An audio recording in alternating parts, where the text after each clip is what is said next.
I want to quote from this class 8 history textbook, NCERT textbook about Aurangzeb, which says he was a brutal and ruthless conqueror. He slaughtered entire populations of cities. He enslaved women and children, and he took pride in erecting big towers of skull made from the slaughtered people of the cities Babur plundered in India. This book also talks about Akbar. It says Akbar ordered the massacre of some 30,000 civilians, and the surviving women and children of Chittorgarh were enslaved. Generations that learnt Akbar the Great, perhaps for the first time, will also be learning the truth about how Akbar sent out this victory message. This victory message that said, we've succeeded in occupying a number of forts and towns that belong to infidels, kafirs, those who don't believe in Islam. Hindus were called kafirs, and established Islam there with the help of our bloodthirsty sword, and destroyed temples in all those places all over Hindustan. This is in this history textbook. Now, are facts being revealed for the first time, or is there merit in opposition saying that there is a political agenda that is being pursued here? India Today's Milan Sharma gets you a top story. The chapter 2 in the theme B starts with a note on history's darker periods, so which mentions how these chapters of Indian history have been darkest hours for the country.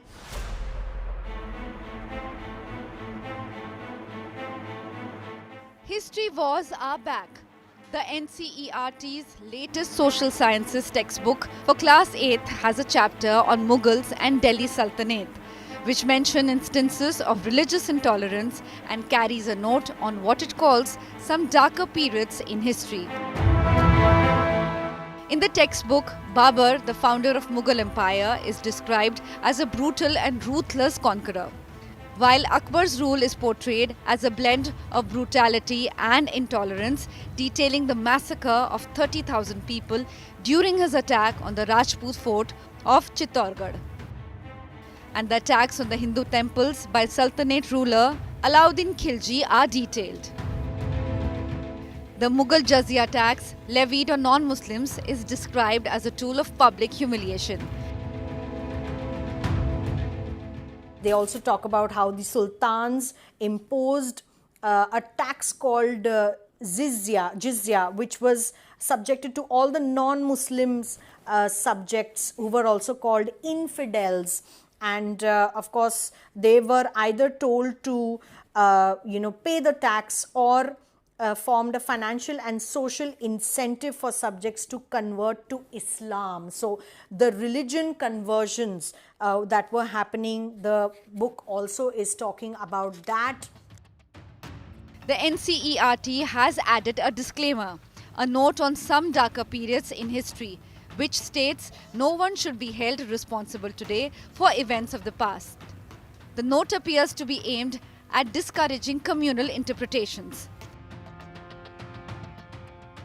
मुझे लगता है target क्या होना चाहिए? Target होना चाहिए कि आपको सिर्फ उनको नॉलेज देनी है, ना ये टारगेट होना चाहिए कि आपको नफरत फैलानी है, स्टूडेंट को उनके दिमाग में डालना है.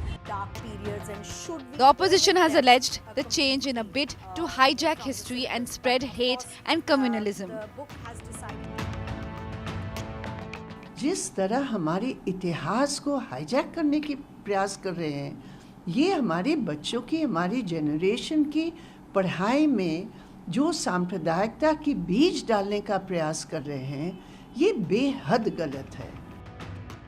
The ND, on the other hand, has defended the changes. Guru Tegh Bahadur ji की शहादत, गुरु अर्जन देव जी की शहादत, वो सबके सब मुगलों के चलते हुई. तो ये तो कई साल पहले होना चाहिए था, जो अब भारत सरकार ने करना शुरू किया है. ये पढ़ाई जाती थी पहले trade to territory. Do the NCERT textbooks try to portray history more correctly, or is it an attempt to influence young minds? The jury is divided. With Milan Sharma, Bureau Report, India Today.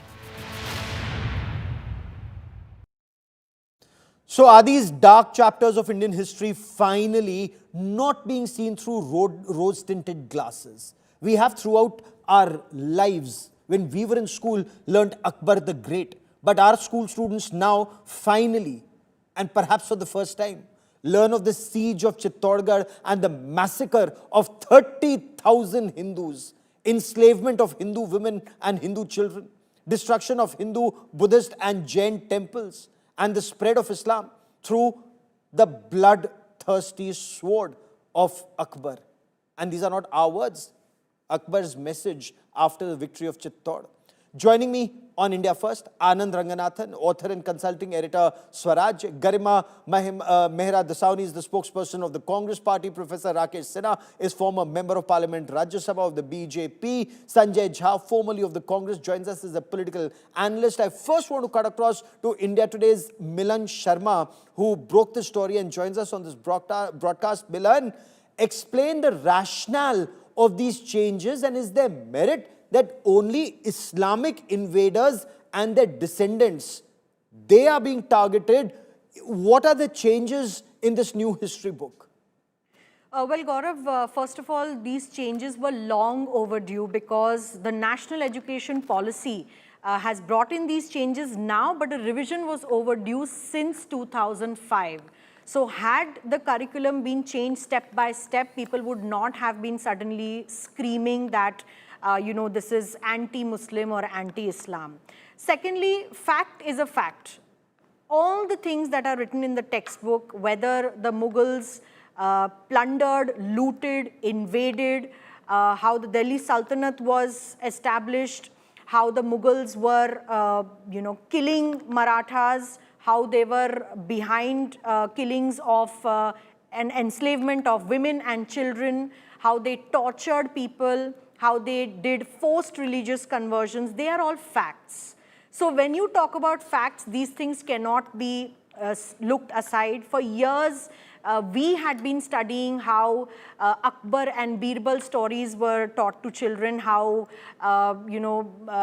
Mughal rulers were intellectual, they were culturally driven. We used to read about their taxation, about their financial systems, but we never read about the atrocities that were inflicted on the people of Bharat at that point of time. And that is something that the NCERT is making very clear was the darkest hour of Indian history, and a spade should be called a spade, and that is how the book needs to be projected at this Stay with me. Let me bring in Garima Mehra Dasauni in this conversation. Garima, the NCERT textbook says, and I quote, understanding the historical origin of cruel violence, abusive misrule, or misplaced ambition of power is the best way to heal the past and build a future where hopefully there will be no place. These will have no place. So why does the Congress or some in the Congress believe that this move is not above board? Good evening to all. Thank you for having me on your show, Gaurav. Well, there is no denying that our medieval period had some darkest moments. But the question is, why bring this darkness and frame it in such a sensational way? What good it is going to do to the young and impressionable minds of the class 8 students? I mean, history is to educate. It is not to instigate. What do you want our class 8 child to have a revengeful feeling, to have a vengeance or hatredness inside him? So basically, we are not saying that it is anti-Muslim or you're targeting one particular community. We are against the fact that if somebody has to, do an in-depth study of history, whatever happened in the Mughal Kal or whatever happened in the medieval period, he can do it in BA or MA history. Why at all there is a need to include this syllabus in class 8? I mean, why can't you teach the kids? Why can't you teach those innocent children the integrity, the solidarity, the unity of our country? Despite so many invaders, We stood with each other, and there was still the unity amongst us. Unanimous Roma सब Anand मिट गए Rangan. जहां से, बाकी Okay. मगर है अब तक नामो निशा हमारा. कुछ बात है कि हस्ती मिटती नहीं हमारी, सदियों रहा है दुश्मन दौरे जहां हमारा. Why can't we Okay. teach this to our children, that the invaders came, they crushed our culture, but we stood united? Okay, so you do concede that invaders crushed our culture. Anand Ranganathan. Definitely, all of them. Okay. What did Okay. Ashoka do? What did Ashoka do in the Ashoka Kalinga was War? not an He invader. took Ashoka was Buddhism. not an invader. Ashoka was No, not I an know invader. that But that was a my question medieval was very practice. specific, What I and want to it wasn't even emphasize in here medieval is, period. what But I want to be that emphasize as it here, may, Gaurav, be is that that as the it may, medieval period was full of destruction. You cannot segregate. You know, Okay. the warriors or the kings, you cannot segregate. There are so many examples where why don't we talk about British colonial power? Okay. Why are we sparing them all those harsh words, harsh descriptions? They also, look at the Indians, what atrocities they did to us. Why are we sparing Okay. the British colonial period? Fair enough. Anand Ranganathan, you want to respond to these points? Also, Brinda Karat of the CPIM says NCERT today actually means National Communal Education System, and an attempt is being made to hijack history to pursue a political agenda or words to that effect, sir. Good evening, Gaurav, and good evening to my fellow panelists. This is the first time hearing that telling the facts is a form of Islamophobia and spreading hatred. But we are getting used to it. We have been for 75 years. As I say, nations weaken not because of their past, Gaurav, but rather by how they are taught it. And for 75 years, we've been taught to forget historical injustices, to eulogize genocidal mass murderers. So India is a nation that glorifies self-loathing and self-flagellation in equal measure. A nation where people still go and pray at the grave of Aurangzeb, who imposed tax only on non-Muslims, beheaded Guru Tegh Bahadur, entombed Sahibzadas alive, decapitated Sambhaji Maharaj, demolished Kashi Vishwanath, murdered 4.6 million Hindus. Aurangzeb and Babur were Baghdadi and Bin Laden 350 years before ISIS and Al-Qaeda. There is no difference between Aurangzeb apologists and Holocaust deniers. Twisted mind in need of medical intervention, but it's not the fault of these demented brainwashed zombies, Gaurav. It is our fault. It is the fault of what our school textbooks taught them. Tell me, is there a Hitler Road in Tel Aviv? Do you tell Germans, do not read the truth about Hitler while you are in school? We'll tell you while you're in university.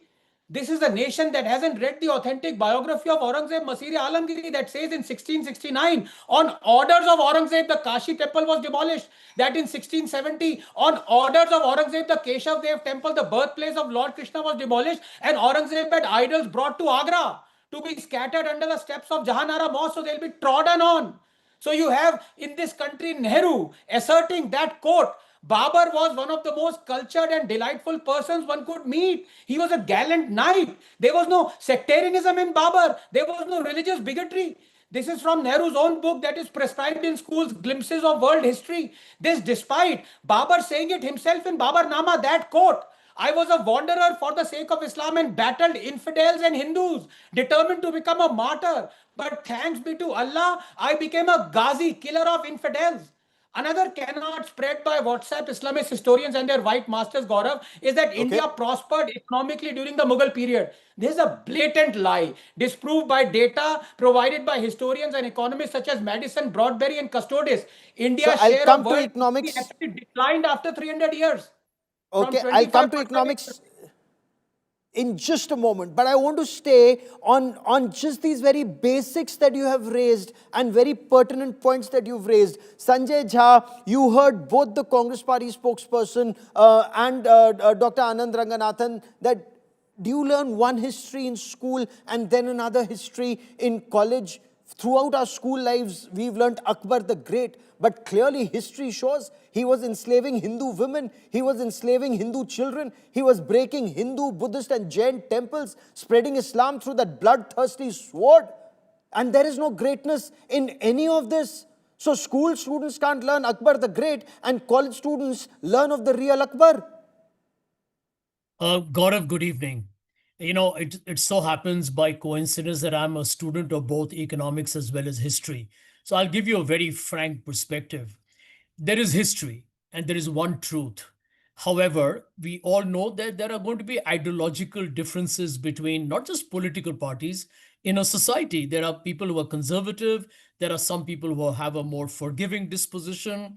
There are some who look at a different aspect of India's past. And, you can call it rose tinted, or you can call it, a degree of venomous prejudice. It can take any kind of shape. I am very open as an individual and as somebody being in politics to listening to both sides of a story. The first assumption that we need to understand, and to your viewers whom I hugely respect, is that no individual in the world, today or in the past, is monochromatic. There's no great, because everyone has a dark side. And if someone is bad, they also have a side which may be extremely appreciative and very something that we can be, kind of inspired by. So, human beings are complicated, political leaderships even more so. So here is my point. The reason why you are finding such an criticism of the NCERT is largely driven by what I call as the environment that we are in at the moment. And I'll give you one example. I'm very open to any interpretation of history. But when I have people from the BJP, and you're talking about very tall leaders, Anand is a well-read man, and I would invite him to comment on this as well. When you have leaders from the BJP who say that the Taj Mahal is a construct of traitors, when you have leaders from the right wing who say that actually it was never a tomb or a mausoleum, it was actually founded on a temple.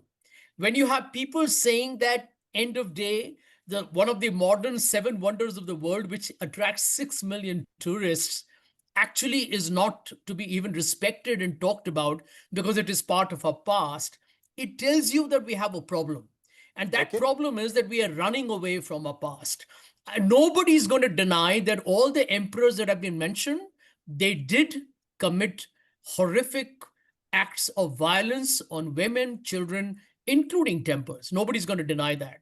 But can we also not deny But that the was Prime it Minister, mentioned in Mr. our Modi, history books and so everybody far? speaks from the Red Fort for a reason. There's a reason was why it, you speak from was the Red it Fort. mentioned in our textbooks all along? Or were we taught Akbar the Great, and we were taught not as much, and perhaps for the first time, I have Professor Suraj Yadav also joining me on the broadcast. Perhaps for the first time, we are also learning in our school textbooks in great detail about the indigenous resistance to invaders and their descendants. But Professor Rakesh Sinha respond to the criticism that these are seeds of communalism that are being planted, and very early in school, highlighting these historical brutality of invaders and their descendants. The history written in the last 7 decades before the BJP came into the power, not based on the historical perspective, but it was an ideological construct. And this ideological construct had 3 components: colonial philosophy, Nehruvian idea, and Marxist ideology. All these 3 hybrid created the Indian history. I have a simple question. Any rule or any government is known by the social philosophy it follows. What is the good work and bad work? I am giving an example. In my village area, someone killed a young lady's father. And after that, he reached to that lady, that young girl, to arrange the marriage. Then someone can ask that you have to explain both the good and bad side. The bad side is that he killed, and good side that he is helping the marriage. So here the basic philosophy of the Mughal rule was the brutality on Hindus, conversion of Hindus, destruction of the Hindu temples. So India's basic philosophy, fundamental philosophy of the unity and the cooperation, that multiculturalism, was destroyed by the Mughal rule. I am asking the question, why Guru Tegh Bahadur was assassinated? Let Brinda Karat answer it. Why he was assassinated? Just for land, for the state, for jamindari? No, not at all. He stood for, I say he stood for the right of freedom of religion. He is the only person in the entire civilization history that who stood for the right for the freedom of religion. I am not talking only India. I am talking of all over the world, all civilizations. Guru Tegh Bahadur. Second question, that 2 miners Fateh Singh and Jorwar Singh, the sons of Zorawar Guru Singh, Gobind Singh, yes. they were assassinated, martyrdom of. What are the reasons? Jorawar Singh and Fateh Singh, what was the reason? So the question is not that, what is bad and good. The question is that the basic trait and tradition of the Hindu civilization was accommodating the other religions. There can be feud, there can be battle between the two kings. But that battle cannot be, Ashoka's battle cannot be compared with Aurangzeb's atrocities. Okay. He killed his No, but that's a very Shikoh. pertinent Dara point that Shikoh was the you first mentioned. one in Indian history. Just I'm ending. Just give me 30 seconds. Dara go on, Shikoh sir. was the first man. These pseudo secular call of the Ganga Jamuni Sanskriti. He innovated the Ganga Jamuni Sanskriti terminology and the narrative, and he was killed because he translated Upanishad. He was a practicing Muslim. He was not the non-practicing Muslim. He was killed by Aurangzeb. So it was not merely the battle for power. Power battle. It was also the philosophy which he wanted to impose, and that's why NCERT, Nehruvian NCERT could not erode the oral history of India. Oral history of India remains so powerful that it dominated, ultimately it prevailed, and telling truth to the children is not a crime. A crime is that not telling give the me a truth. moment, give me a moment, I want to get, They were the butchers, killers, Okay, Gaurav, there's may I? breaking news. Breaking news. Yes, I'm coming to you. NCERT has just reacted. Before I come to Professor Yadav, I would just want to bring in what the NCERT has said in that statement. And Milan will just get us details. Milan, the textbook attempts to provide an idea about geography, history, both medieval and modern, economic life and governance of the country from a multidisciplinary perspective in an integrated way. Milan, bring us details what this means, and perhaps does this answer the question that Garima had raised, that why only Mughals and why not the British? Well, Gaurav, this statement that has come forward from the NCERT is clearly saying that they want children to understand about our past between the 13th to the mid-19th century, and how the various events of that period have helped to shape and influence the evolution of India that is today. And the aim has been to consistently avoid attempts to load the child with too much information and to develop a critical understanding of the subject. And again, they say that because this is being presented in a comprehensive manner and the holistic learning of the textbook is more important, facts have been presented in this textbook based on well-known primary, secondary academic sources, which obviously says the note that they have put that this was history's darker period on page 20 has been added for the benefit of the readers. Also, Gaurav would like to add, many would question why this kind of Mughal or Delhi Sultanate brutality is being shown in class 8. Well, the NCERT syllabus makers feel that class 8 is the last year of the middle stage school, and then you enter class 9. So there has to be a context, there has to be a background to what you're going to study further. And that really was missing in the previous textbooks where we only learnt the culture and the history, but we never learned the brutality, we never learnt about how much we suffered during that reign, and that is the reason that NCERT brings a comprehensive syllabus. It's not just on Professor Yadav. Yeah. Okay, Professor Yadav, you heard Professor Sinha clearly mention that words to the effect that we've read a rose-tinted version of history. For example, when you learn of Akbar the Great, or when you learn about the Mughals and whatever happened, you don't read about how Guru Tegh Bahadur was assassinated in Delhi. He was beheaded. 4 of his followers, Bhai Matidas, Bhai Satidas, Bhai Dayal Singh, the manner in which they were killed by that cruel bigot Aurangzeb. So all of those facts need to be in public domain so that people have a correct perspective, not just of the invaders, their descendants, but also of the indigenous resistance movement. Gaurav, you have raised a very pertinent question. The real facts, the problem is this all development in the history books falls in the line of the fascist ideology of Bharatiya Janata Party and RSS. Have you heard which Hindu are you talking about?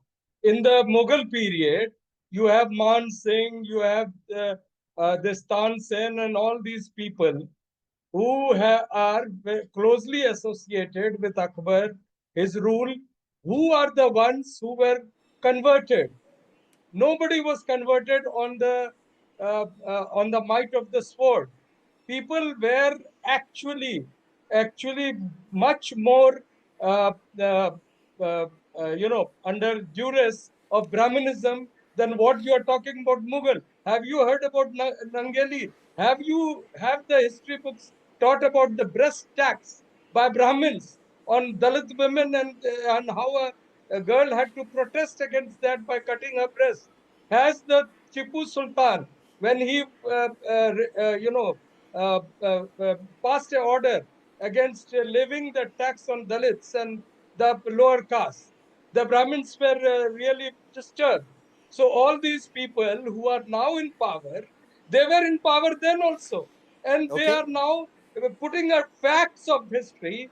And all these years, in world over, you discuss about the ideological and various interpretations of the accepted Sir, facts. But here the the point whole that you are facts making are, is the nobody point was what I'm converted making is under the sword. Why no, was the Guru Tegh point Bahadur? I'm Why was Guru making Tegh is Bahadur no. assassinated Why are you in just Delhi, talking about in Tegh Bahadur? outside Chandni Why Chowk? why Where? Why do you why have aren't Gurdwara you Sisganj? I'm talking sorry. about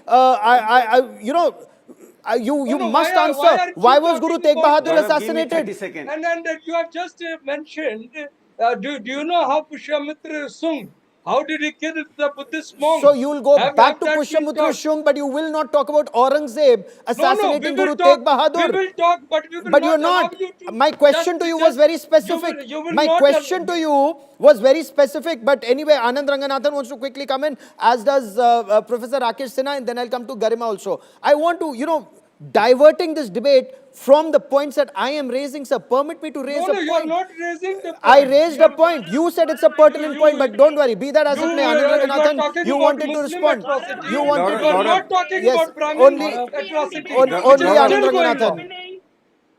Gaurav, Anand Ranganathan. the tragedy is not that a student is spreading these blatant WhatsApp lies. The tragedy is that a professor right now on your panel is spreading. There is no such thing as the breast tax. It has been proven time and again. Historically, it's a figment of the imagination of these people.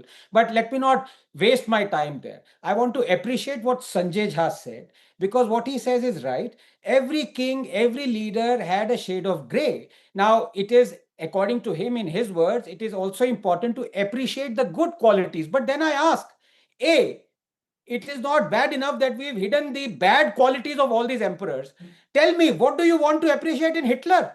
If you believe Hitler also had a shade of gray, would you say that Hitler was a fantastic watercolor painter? No, there are some things that have to be condemned. And as far as the Congress leader is concerned, immediately she resorted to whataboutery, saying, well, you're talking about the barbarism of Babur. What about the Hindu king Ashoka? What about his? Well, the tragedy, again, the irony is that in our school textbooks, we aren't even taught that when Ashoka perpetrated killing lakhs during the Battle of Kalinga, he was already a Buddhist for 4 to 8 years.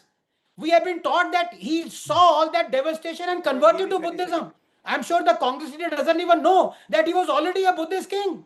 This is the tragedy in this country. Quick We rejoinder to shy away Anand. from telling the truth. Okay. And unless we do that, unless we show the truth, I'm afraid it is back to square one. Okay, quick rejoinder. You wanted to come in, Sanjay Jha, before I go to the next point, which is equally important. Go on, sir. Yeah. Anand raised a pertinent point about Adolf Hitler. And in fact, I wanted to talk about this subject. If, I don't know how many people have visited the concentration camps in Germany, but I think we should get inspired by the way the Germans have done it. I've been to the Dachau concentration camp. I haven't been to Auschwitz. But, Gaurav, here is a lesson for us that end of day, you should never run away from your past, good, bad, or ugly. The Germans have still preserved the torture cells and those horrific gas chambers as a reminder that we should not make the same mistakes again. And here is my point on your program, and maybe Sinaji can comment on it as well, that why do we, like for example, in Amritsar, every time I've gone to Amritsar, you pay homage at the Jallianwala Jallianwala Bagh Bagh. Memorial, Yes. right? I can tell you that in 1984, more people died actually during that horrific Sikh genocide. Similarly, in Gujarat 2002 riots, More people died in the pogrom that happened. Why are we not having the courage to accept today about Muzaffarnagar, about Delhi riots, about Manipur, about any of Okay, the riots in the since the past? debate today Why is this don't we history have the book, courage to have a since the memorial for debate all today is those this who history have book, died I an will stay innocent on this death? history book because Garima Mehra Dasauni, we can go why not this and why not that, but can we restrict ourselves to this history book for the debate today? This history book also talks of the valor of the brave ahoms, the fierce warriors who never let invaders set foot in their territory. And that's been mentioned for the first time in this book. General Lachit Borphukan and the defeat of a far superior Mughal army. Isn't this good that it's finally being mentioned that history is not just about one dynasty here or there? It's a more holistic nationwide approach, madam. Exactly, you have answered my question, Gaurav. That is what I mean to say. That India's greatness lies in the rich plural past. You cannot just, segregate it into vilifying or magnifying a community's ancestors and their deeds. I mean to say the disclaimer, the two-line disclaimer that nobody today is responsible for what happened in the past because the makers of this syllabus knew what they are doing to the young minds. My only question is why these small kids have to undergo your dirty politics and they are, used as a tool for your communal ideology. Why are you doing this to them? This is my Okay. question. And Professor Rakesh Sinha, secondly, quickly Gaurav, respond to let a me ask political you one question thing. being raised. Gaurav, one last question. Gaurav, one last question. One last question. Here, everybody is emphasizing on facts being facts. So it was a fact that Shama Prasad Mukherjee, Savarkar, Atal Bihari Vajpayee, they Again, all can wrote I letters restrict to the myself to Britishers. this book They today all wrote and we will letters come back to to the other Britishers points, but pleading for okay, I want to forgiveness bring in, I am during sorry, I'm our not letting freedom anybody struggle. digress from this They be a book, part of which is this the book. subject of the Shouldn't, debate shouldn't, today, but Gaurav, Rakesh Sinha, quickly shouldn't respond that to the point shouldn't raised by those Garima. letters be a part of this book also that Shama Prasad Mukherjee and Savarkar were Gaurav, pleading for I forgiveness? stressed it that oh, That's, but anyway, say, it is tragedy it's that modern Indian history, as my colleague points out, but go it is on, tragedy that go on, sir. it is tragedy that they are comparing Mughals with the Muslims. Then the colonial rule was basically Christian rule. So we should not talk about the Jallianwala Bagh Kand because General Dyer was a Christian. Then you will say that you are hurting the Christians. It is not the matter of the religion. It is a matter of the religious philosophy of the Mughal. The religious philosophy was the atrocities of the Hindus. We are the nation state not born in 1947 or 1857. We are a nation state with a civilizational history. It was an attack on the civilization and every child, even the class 3 children should be taught that Aurangzeb was a butcher and we should prepare our children for the future history, for the future civilizational consolidation. We cannot tolerate. India was divided so many times. India had been attacked so many times and so many invaders came. The multiculturalism does not mean that I am quoting Vinoba Bhave. He used to say Bhi Sanskriti or Hi Sanskriti. Bhi means this is also. He means this is the only way. So it is the battle between the only way and the one of the ways. Indian tradition is the one of the ways. And they Professor are Yadav, supporting, I don't Professor know Yadav, why Indian Marxist Nehruvians have so much love for the Mughals. Okay, that of course is another part of the debate, but Professor Yadav, there is also focus in Gaurav, this book, and I will my restrict only myself point to is this don't book. I'm sorry, I'm staying on this book, and I want to bring in Professor Will you Yadav. allow me The to make my resistance. point? If you stay on the topic, yes. If Of you course, digress, I'm no. staying on the I'm point. being very clear because time is People at a premium on who my are show. spreading Please be lies very on clear about that. WhatsApp are trying The to say resistance of that the indigenous people, if you want to hear me, take my question. The resistance by the indigenous people of Bharat, the Bhils, the Gonds, the Santals, the Kots, the resistance of conversion to Islam, Rani Durgavati, for example. She fought Akbar, the so-called Akbar the Great. Now, that's also mentioned in this book. Is this now taking a wider perspective, sir? exactly. What my point is, when you are talking about history, it has to be in the perspective of history. You cannot put your today's ideas and ideologies into past and then interpret it in your own way. Now, what happened to Maratha? You just spoke about the atrocity and how Maratha resistance was to the Mughals. You should be knowing that when Shambhaji and or Shivaji had to be crowned, no Brahmin would agree to do the Yes, coronation. it's a Ganga fact, Bhatt and that was is why called. No, no, you. from Why Kashi, don't you want to absolutely. listen? You No, are but just some that's a few fact. upper caste trying to create history for your own self and then teaching them to all the Indians. This will not be Okay. tolerated. Okay, I'm trying to. Milan Sharma wants to respond to you, Dr. Yadav. Milan, go on. So we've been learning caste system within the textbooks as a separate topic. Nowhere in the entire syllabus or curriculum of the Indian studies has caste system been removed. We have been learning about the Brahmins, the lower caste, the upper caste, and how No, lower castes you have were removed mistreated. certain And things. that does not erase the Brahmanism fact word that has that been has removed. happened in the past. Brahmanism But word has that been does not mean that we removed. confuse it with how, the Mughal history and invaders came in and, meted out these brutal atrocities on people living here. And for generations now, we had been reading about how the Marathas were defeated. We were reading, and the narrative was just the reverse, that the Marathas were defeated, and we never read about it in such a way that the Marathas tried to fight and fight again until they Not were just tortured. fight and fight again, they ensured that the Mughals were defeated, which we've never been taught. What we've also not been taught is the fact how the Sikhs rose and how the Sikhs, the indigenous resistance movement of this country, or how Jahangir tortured the 5th Sikh Guru, Guru Arjan Dev, how Aurangzeb ordered the beheading of the 9th Sikh Guru, Guru Tegh Bahadur, and the assassination of the 4 Sahibzades. All of that must be taught and in the What correct is the perspective. motive now, I've Akbar? run What out is of the time motive now? for What is the facts to motive be now? known. Those who What don't good learn is from it history, going to I do will to tell you what is the motive, a madam. student? Those who One don't What is learn the from motive history now? are condemned to I'm just repeat it. asking a So simple let's question. not Gaurav, Why it repeat was good the heart history. is of going to You, darkness. do to Mughal a rule class was know, the 8 heart of student? darkness of What Indian are you that going is to civilization. something do that you to the must class learn. 8 Learn student? from Why history do you so Those that want who are once class again 8 defending you're Mughal not students rule, to they condemned learn to should know repeat it. that history? it But that's was a the debate for period of another heart time. of darkness. I've run out of time on this part of the debate.